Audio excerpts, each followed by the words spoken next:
ფაქტი, რის გამოც დღეს ბრალდებული ვარ, შედეგია იმ რეპრესიული, მოღალატეობრივი, ძალადობრივი, ადამიანის სიტყვისა და გამოხატვის წინააღმდეგ მიმართული პროცესების, რომლებიც ბოლო 1 წელია ვითარდება და ჩვენს ყოველდღიურ ცხოვრებაში ფეხს იკიდებს როგორც დიქტატურა. არ ვაპირებ მივიღო რეჟიმის დღის წესრიგი, შიმშილობ, სიცოცხლეზე ღირებული თავისუფლება.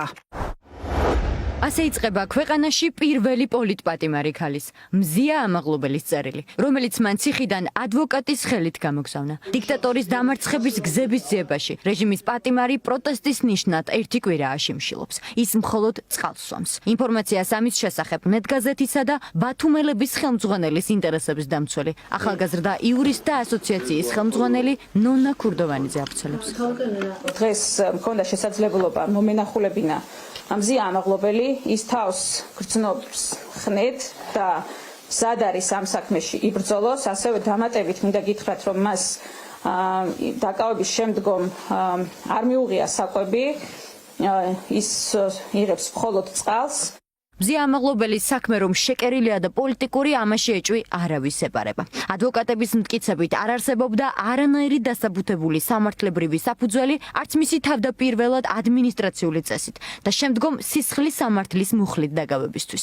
ჟურნალისტის ინტერესების დამცველებს საათზე მეტი დასჭირდათ იმ უხეში სამართლებრივი დარღვევების საზოგადოებისთვის გასაცნობად, რაც ამ საქმეში გამოავლინეს. ისინი ახლა ქუთაისის სააპელაციო სასამართლოს გადაწყვეტილებას ელიან. ჯერ მიიღებს თუ არა სააპელაციო წარმოებაში სარჩელს და შემდეგ დააკმაყოფილებს თუ არა მას. მზიასთვის აღკვეთის ღონისძიების პატიმრობის შეცვლის მოთხოვნით. ქუთაისის სააპელაციომ ბათუმის საქალაქოდან გაგზავნილი სარჩელი თითქოს ლოჯისტიკური შეფერხების გამო 5 დღის დაგვიანებით მიიღო.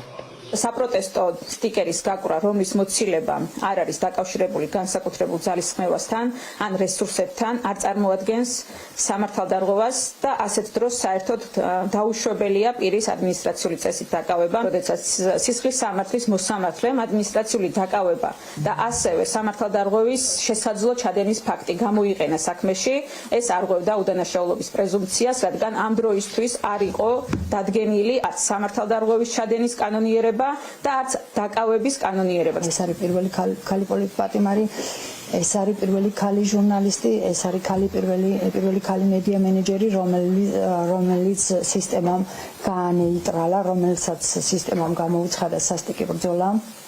არავითარი დასაბუთება და საჭიროება იმის, რომ მზია ამაღლებელისთვის შეფარდებინათ აღკვეთი ღონისძიების სახით პატიმრობა არ არსებობდა. შეაფრთხა, აგინა, ღირსება შეუვახა, დაამცირა და მისივე ბრძანებები არ უშოდნენ ტუალეტში და რაღაც დროის განმავლობაში წყალსაც კი არ აწვდიდნენ.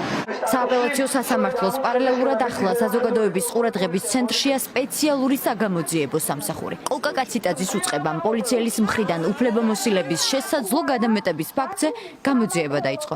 მზია ამაღლობელის თქმით, ბათუმის პოლიციის უფროსმა ირაკლი დგებუაძემ დაკავებამდე აგინა, დაკავების შემდეგ კი აფურთხა. ჟურნალისტებმა სპეციალურ საგამოძიებო სამსახურთან კოლეგის მიმართ დამამცირებელი ღირსების შემლახავი მოპყრობა გააპროტესტეს და უწყების ხელმძღვანელთან კოლკა კაციტაძესთან პირისპირ შეხვედრა მოითხოვეს.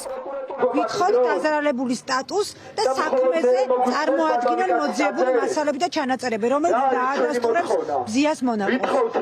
უფროსმა შეაფურთხა და ცდილობდა მასზე ძალადობას. არც ერთი საქმე, არც გურამ როგავაზე თავდასხმა, არც მაკაჩიხლაძეზე თავდასხმა და ეს თავდასხმები არ ეს მკვლელობის მცდელობები იყო. კოლკა კაციტაძეს არ გამოუძიებია მის უწყებას. აქ მოვედით, შეიძლება შედეგი ამან არ გამოიყოს, მაგრამ მე რიგით მოქალაქე ვეუბნები კოლკა კაციტაძეს, რომ ისი დანაშაულებრივი უმოქმედობა დავიწყებული არ იქნება. კითხვის ნიშნები ისმის ნინო სახელაშვილის, იმ მოსამართლის კვალიფიკაციის მიმართაც, რომელმაც მზია ამაღლობელს აღკვეთის ღონისძიებად პატიმრობა შეუფარდა. ირკვევა, რომ მას რეჟიმი უვადო მოსამართლედ გამწესებას უპირებს.